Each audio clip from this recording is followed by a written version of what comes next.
How to get back deleted password app in iPhone 16e. So let's start the video. First of all,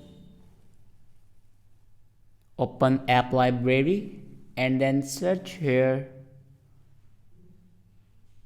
passwords app. Now press and hold on password app and then add it to your home screen.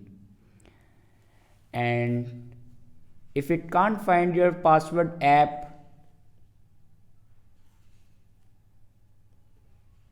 on your home screen or app library, then simply open App Store and search here password.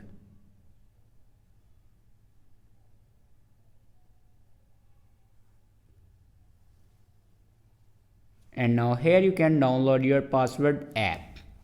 So this is the way to get back deleted passwords app in iPhone 16e.